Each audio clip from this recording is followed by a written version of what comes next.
Tôi đã từng nghĩ, mình tu luyện nhiều năm rồi, thì chắc cũng không còn tệ nữa. Cho đến ngày tôi ngã, một cú ngã rất đau, và lần đầu tiên tôi nhận ra, thứ khiến tôi ngã không phải là mặt đất, không phải vì trượt chân, mà là vì tôi đã đứng quá cao trong tâm mình. Nếu bạn cũng từng, ngoài mặt thì bình tĩnh nhưng trong lòng đầy bực bội, nói mình đang tu đây, nhưng lại âm thầm muốn người khác công nhận, hoặc giả vờ buông bỏ, nhưng thật ra chưa từng buông bỏ, thì có thể câu chuyện này của tôi cũng là của bạn. Tôi sẽ kể cho bạn nghe. 2 lần tôi ngã, một lần trước mặt người khác, một lần ngay trước chính mình, và điều tôi nhìn thấy sau đó không phải là vết thương, mà là một con người. Đó là con người tôi đã cố tình không nhìn mình suốt rất nhiều năm. Tôi đã hướng nội tìm trong chính mình những khúc mắc này. Hôm đó là một buổi chiều khá yên ả. Tôi ngồi trong công viên, nói chuyện với một người đồng tu. Không có gì đặc biệt, chỉ là chia sẻ. Nhưng tôi nói rất nhiều. Nói về việc mình đã giúp người khác thay đổi như thế nào. Nói về việc mình hiểu ra điều gì. Nói về việc mình nhìn thấu vấn đề của người khác ra sao. Tôi tiếp tục nói. Nói về việc tôi đã giúp một người khác nhìn ra vấn đề như thế nào. Nói về cách tôi hiểu Pháp sâu hơn ra sao. Nói về việc tôi đã khai mở cho người khác thế nào. Tôi nói rất trôi chảy. Không vấp. Không ngập ngừng. Người đối diện thì luôn gật đầu. Và tôi cảm thấy dễ chịu. Một cảm giác trong tôi rất khó gọi tên. Không phải là tôi vui. Không phải hạnh phúc. Mà là tôi được công nhận. Tôi không nói dối điều gì trong lời nói của mình. Những gì tôi kể đều là thật. Nhưng có một điều không thật. Đó chính là tâm tôi. Tôi không nói ra. Nhưng trong đầu tôi có một cảm giác rất rõ ràng rằng mình hiểu hơn họ. Mình tu tốt hơn họ. Mình nhìn xa hơn họ. Đó có phải là tâm hoan hỷ xuất hiện không? Mọi chủng tâm chấp trước này, người tu luyện cần loại bỏ phải không? Vậy mà tôi vẫn còn tâm này.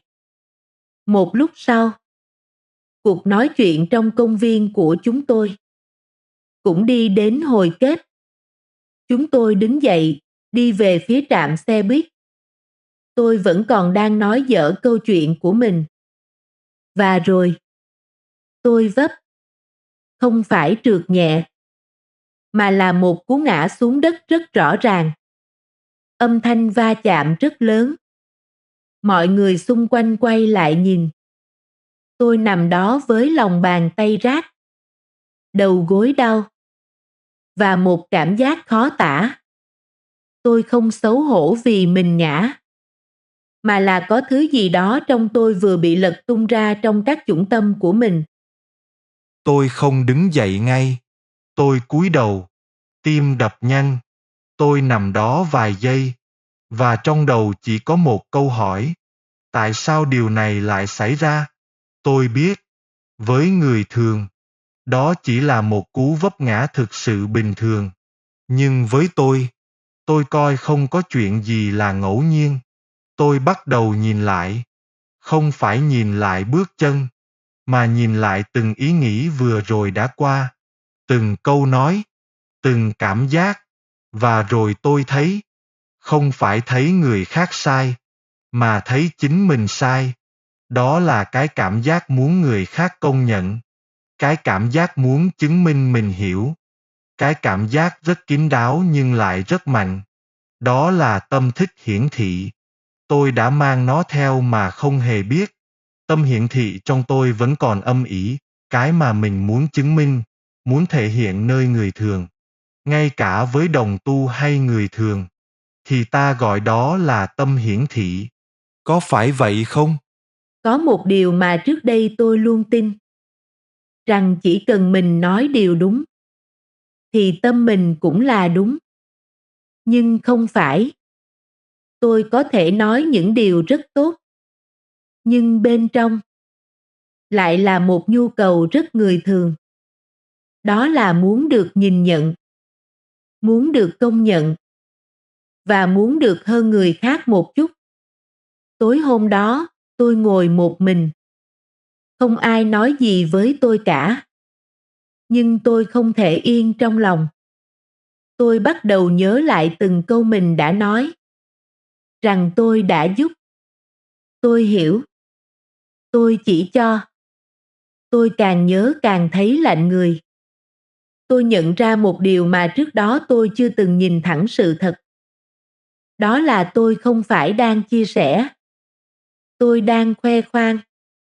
Không phải khoe bằng lời lẽ thô, mà là một kiểu rất tinh vi. Tôi muốn người khác thấy rằng tôi hiểu sâu hơn.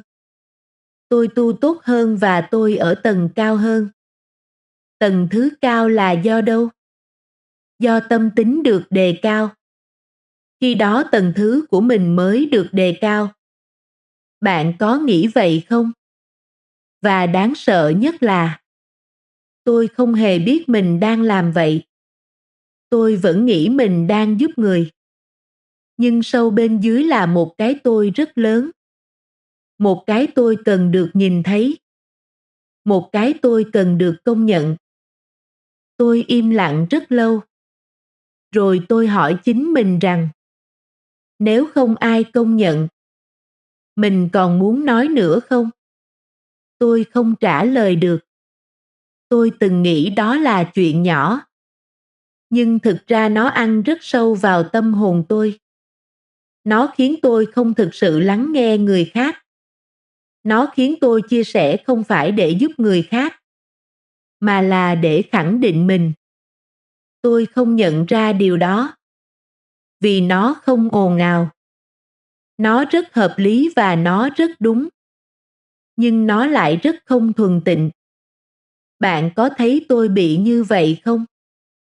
Lần ngã thứ hai, không giống lần đầu. Không có ai xung quanh.